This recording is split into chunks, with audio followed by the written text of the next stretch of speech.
سلام علیکم ټولو کورمیوال وروڼو ته هم اهل تشیع او هم اهل سنت ته د سید نجیب طرف نه ډېر دعا سلام وي.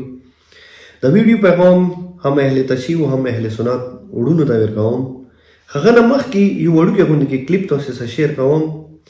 رسوي د ویډیو لکه مو سبق سوی دغه یو ډېر ښکلی روغ میسج دی چې هغه هم اهل تشیع او هم اهل سنت دپاره دی. د ویډیو لگا مو سبق سوی بیا ایدی په باره کې مزید څو خبرې تاسو وروڼو سره شیر کوم. د ویډیو لگا وکس. एक शख्स एक मुर्गा लाया और उससे जाके के मारा जाता तो कम से कम जमीर तो जिंदा रहता।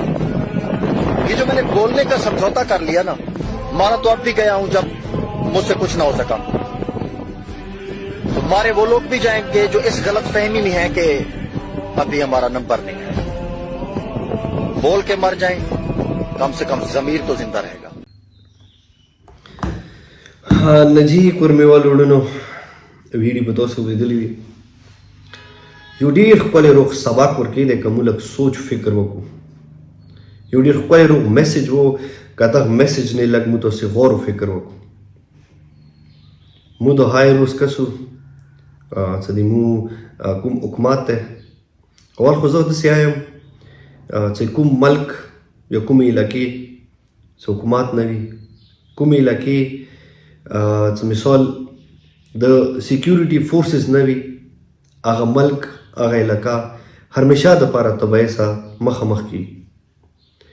الحمدلله پرچینار یو داسې سرزمین دی چې دغه ځای کې هر وخت د څومره د مو سیکیورټي ادارې دي هغوی قدر او احترام شوی دی. زه خو به داسې وایم چې پرچینار یوه داسې پاکستان کې دومره ښکلي روغه ټوټه دی چې اوسه پورې دغه ځای کې د مو سیکیورټي ادارو ته هیڅ قسم نقصان نه دی رسېدلی، بلکې هغوی هلته ډېر زیات مطلب خوشحالۍ محسوسه کوي چېرې موږ په رچینار کې یو. اوس دغه ځای کې د مثال ایمو ضمیر سوچ فکر کې مبتلا شوي یو.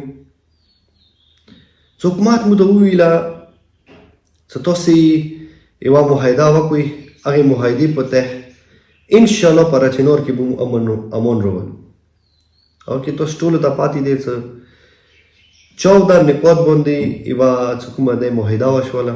هغې معاهدې کې اول نه اول دا خبره د موږ قوم مشرانو ته وکړه چې موږ ته هم اهل تشیع هم اهل سنت دپاره روډ سیف کا چې دا روډ چې کوم امدورفت دی چې د کوم د پرچینار مشکلات یې دا اوسه حل شي. خو زه په دغه ځای کې ډېر افسوس سره خبره وکړم چې 2 میاشتې کېږي مو روډ چې کوم دی مکمل طور باندې بند دی.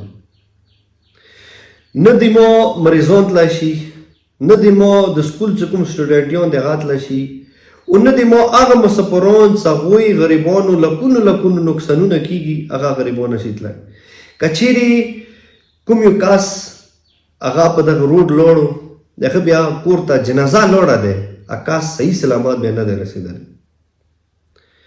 نو موږ خپل چې کوم حکومت ته سوال ورته کوو چې تا وویله چې بینکر مسمار کوي، مرچی مسمار کوي، انشاءالله موږ تاسو ته روډ سیف کوو. هم اهل تشیع او هم اهل سنت مینی محبت سره ټولې مرچی چې کومې دي مسمار کړلې، ټوله چې کومې بینکرې وې هغه مسمار کړلې. هغوی ویله که دغه اوسه د مو ښکلي علاقې کې امن راځي هېڅ خبره نه دی. هغه نه بعد د مو حکومت وویله چې تاسې اسلحه جمع کړئ، انشاءالله تاسو ته به دا روډ مکمل سیکیور شي. ټول ډېر په مینې محبت بیا لګیا دي. کسو کلو په کلو کې هر یو کس خپل اسلحه درغلي خپل حکومت ته چې کومه دی هغه د پیش کوي چې خیر دی که د ما بچی، د ما عزت، د ما ناموس، د ما خاوره که په دغې بچیږي نو هېڅ خبره نه دی واخه د اسلحه. نو موږ حکومت ته د سوال کوو چې صوبیله خو داسې نه وي چې ته هر کلي کلي ته لاړ شي، ته ورته وایې چې د کلي خلیق وي. موږ د کلي اپریشنې کوو، موږ کسو چې دلته دهشتګرد نه وي چې چیرې که دا نه وي شوي، که د کلو اپریشن نه وي شوی موږ تاسو ته روډ نه کولاو کوو. نو زه خو داسې وایم چې ته سټیټ یې، دا سطحات شته، 2 میاشتې کېږي روډ بند دی، مریضان مړ کېږي، بیماران مطلب مړ کېږي، مختلف ډېر زیاتو مشکلاتو سره روبرو هغه کسان چې هغوی لکونو ویزونې خرچې شوي دي هغوی هر څه تباه و برباد شولو. ته هر څه کوای شي، ته کلیاړ انګوای شي، ته بمبریا کوای شي، خو موږ ته دا سوال کوو چې حکومت چې کوم دی هغه مور و پلار مثال کردار ادا کوي خدای دپاره، رسول دپاره، چا د معصومو دپاره چې ته د مور و پلار کردار ادا که.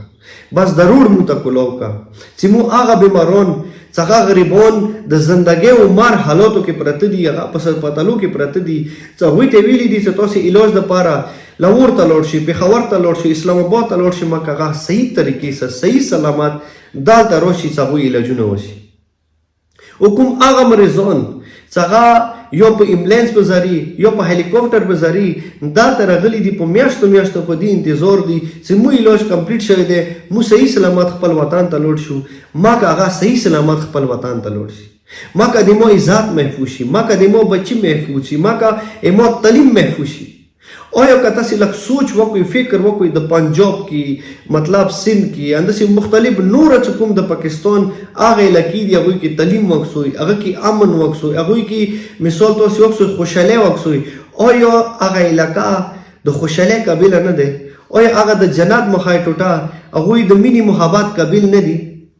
نو موږ سوال ودا کړو خپل حکومت ته تاسې کوم یو کردار دی مو په سر سترګو قبول دی، که اسلحه مو واخیستله، کم بنکرې مو مسمار کړي، که تاسې مو دغه امن دپاره نوره څه ښه قدم وي نو بلکل موږ ته تیار یو، خو هغه نه مخکې دا روډ مو ته سکیور کړي چې د کومه مسلې دي، د کوم مشکلات دي، کوم تکلیفات دي د کور مې باندې هم په اهل تشیع او هم اهل سنت دپاره مګر د همیشه دپاره ختم شي.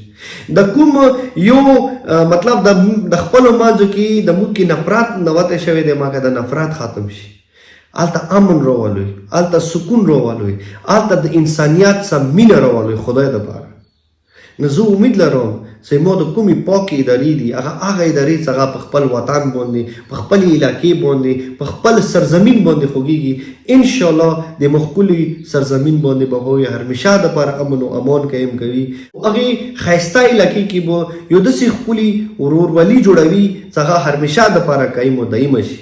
له رب ته به سوال وکړو چې پاکه پروردګاره د مخکلي علاقې کې امن و امان قایم کړي. ډیره مننه وړونو، خوشحاله آباد اوسئ. محسن نجیب ته راکړئ اجازات، مهرباني. السلام علیکم ورحمت الله وبرکاته.